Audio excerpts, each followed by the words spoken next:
Paris, Paris, Paris, on t'a chanté sans répit. Ah, Paris, Paris, Paris, sur ton charme, on a tout dit. Aucune ville au monde n'a des attraits, c'est vrai.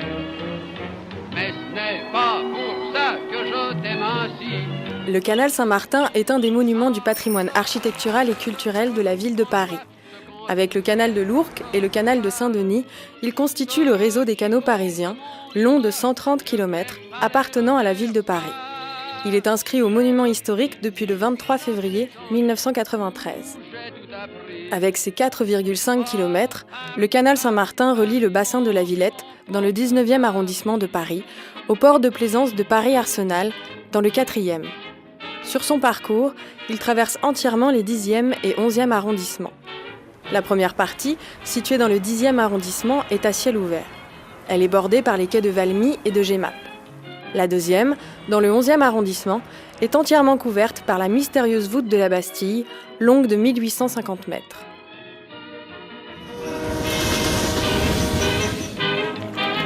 Sa proximité du centre de Paris et de ses grandes places fait du canal un point fort du tourisme. Ses eaux calmes, convoitées par les pêcheurs à la ligne, ses berges ombragées par des platanes centenaires, animées par de jolies boutiques et des bistrots au charme rétro, et ses élégantes passerelles métalliques offrent aux Parisiens et aux touristes un lieu unique de promenade et de détente.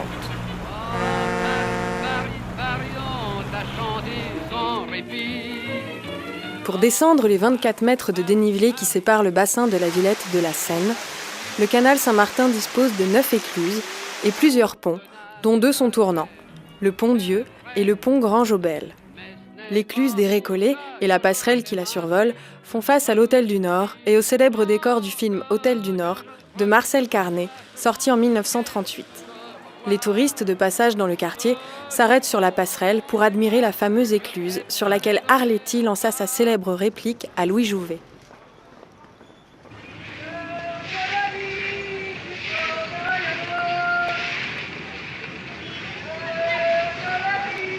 Pourquoi qu'on part pas pour Toulon?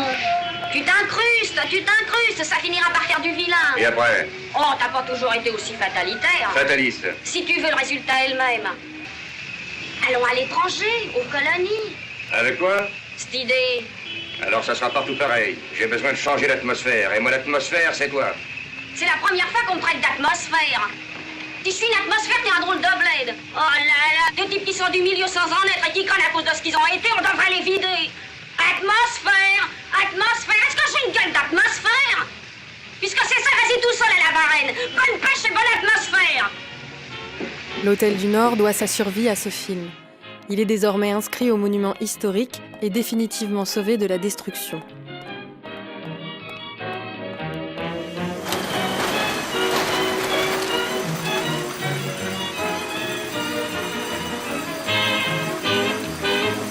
Le fonctionnement des écluses tout au long du canal attire particulièrement la curiosité des promeneurs.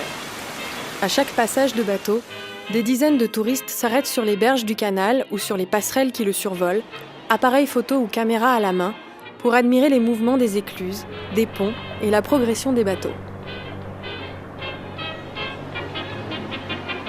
Ah, Paris, Paris, Paris, on t'a chanté sans... Pour permettre aux habitants de la capitale de profiter pleinement de la beauté de ces paysages, les berges du canal sont fermées à la circulation les dimanches et jours fériés, de 10h à 20h, favorisant largement leur réappropriation par les piétons et les cyclistes. Mais ce n'est pas pour ça que je t'aime ainsi. Pour mieux connaître le canal Saint-Martin et illustrer toute son importance dans l'histoire de Paris, nous verrons pourquoi l'Ancien Régime a lancé un chantier si vaste et coûteux au début du XIXe siècle, puis son évolution vers un site splendide, aujourd'hui à la fois commercial et touristique.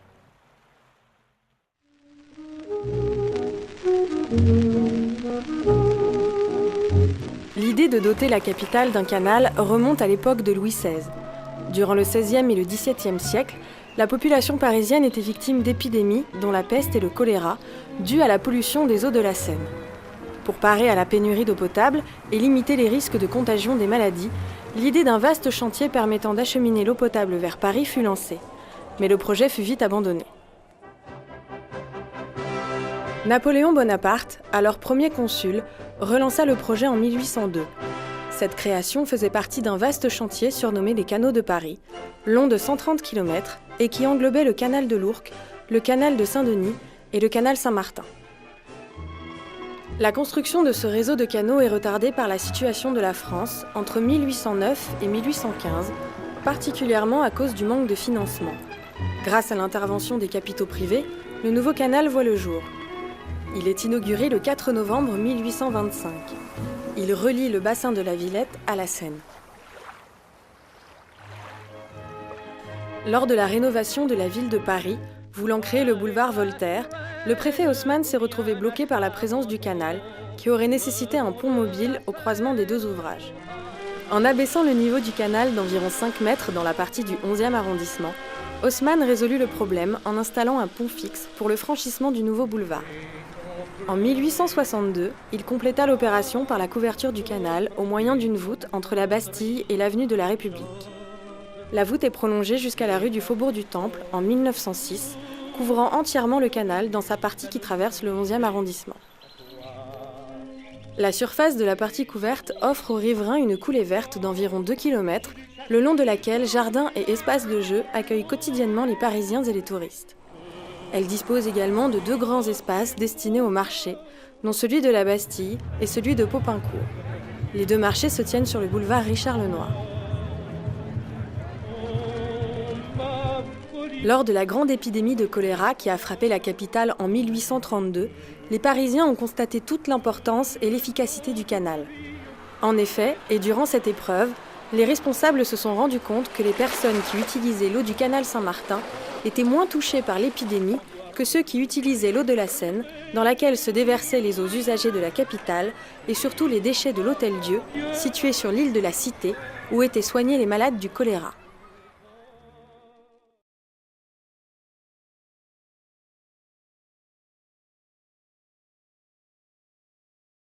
La construction et la mise en service du canal Saint-Martin coïncident avec l'ère industrielle du début du XIXe siècle. Un immense trafic fluvial et une très forte activité économique et commerciale se sont développés le long de ces berges, entre les ports de la Villette et celui de Paris-Arsenal. La deuxième moitié du XIXe siècle et la première moitié du XXe siècle font l'âge d'or du canal Saint-Martin. Le port de la Villette, se trouvant en amont du canal, connut dès 1850 une activité commerciale et un trafic fluvial équivalent à celui du port de Bordeaux. Des entrepôts de marchandises, de charbon et de denrées alimentaires fleurissent alors sur ces berges. Divers ateliers de confection et de transformation voient le jour aux abords du canal et la classe ouvrière s'y installe massivement. Des navettes de péniche assurent quotidiennement la livraison et l'approvisionnement des usines, des ateliers et de la population parisienne. Grâce en particulier au secteur du bâtiment, le transport de fret vers Paris est à son apogée. L'industrialisation impose la rénovation de la capitale. Le plan Haussmann bouleverse tout Paris. Des milliers de vieilles bâtisses sont à détruire pour reconstruire de nouveaux quartiers, avec des axes routiers assez grands pour contenir un trafic de plus en plus dense dans une ville qui compte déjà des millions d'habitants.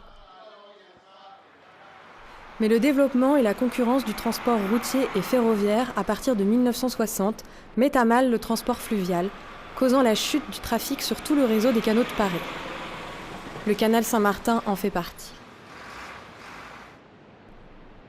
La deuxième moitié du XXe siècle témoigne dès son début d'une disparition constante et croissante des usines, entrepôts et ateliers, ainsi que la population ouvrière longeant le canal.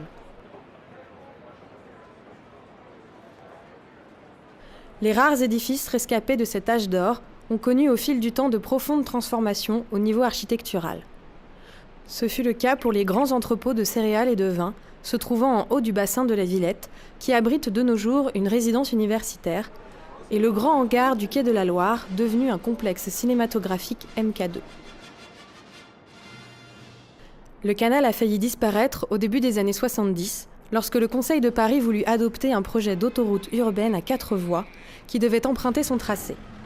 Ce projet fut vite abandonné, donnant un sursis à ce site qui fait le charme de la capitale, jusqu'à son inscription au monument historique en février 1993, le sauvant définitivement de la destruction.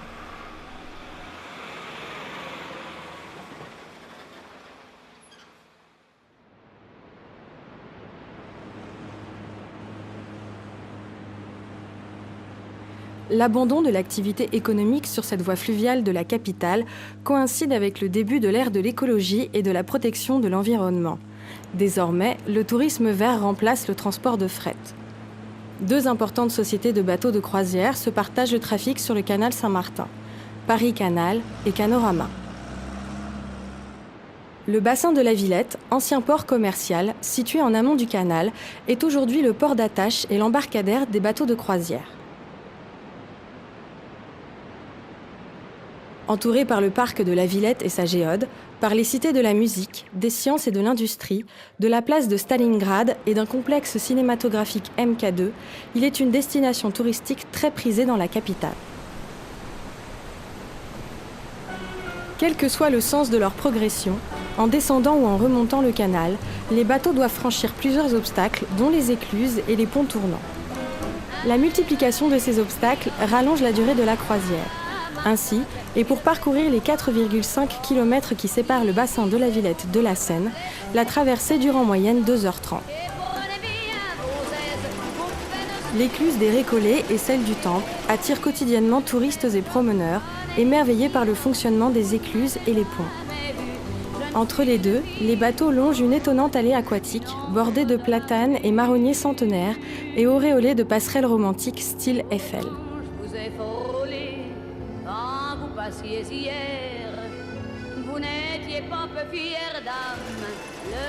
Passé les écluses et les ponts tournants, le bateau s'engouffre dans une galerie souterraine pour un voyage nocturne et mystérieux. Il s'agit de la voûte de la Bastille. Le passage des bateaux met en action les 24 projecteurs qui produisent en hauteur une succession d'arcs-en-ciel et de volutes. Le touriste se retrouve alors embarqué dans un monde de magie dans les entrailles de la capitale. Avant de quitter ce monde souterrain et mystérieux, le bateau passe sous la grande place de la Bastille et sous la colonne de Juillet pour retrouver enfin la lumière et l'air libre. Il rentre dans le port de Paris-Arsenal, un autre haut lieu de tourisme et un important port de plaisance qui abrite des dizaines de bateaux. Pour certaines croisières, le voyage s'arrête à ce port et les passagers quittent le bateau au débarcadère. Pour d'autres, le bateau franchit l'écluse de l'Arsenal, 9e et dernière écluse du canal Saint-Martin, qui sépare le port de Paris-Arsenal de la Seine pour voguer vers d'autres destinations.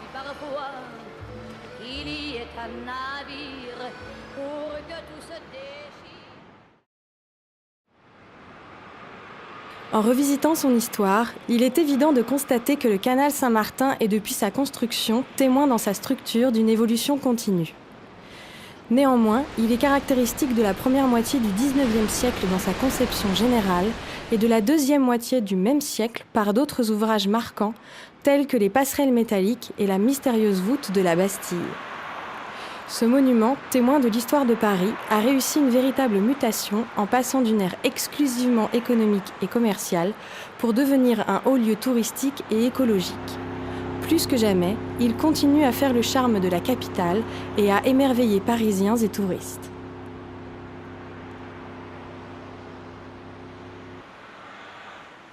Paris sera toujours Paris, la plus belle ville du monde, malgré l'obscurité profonde, son éclat ne peut être assombri.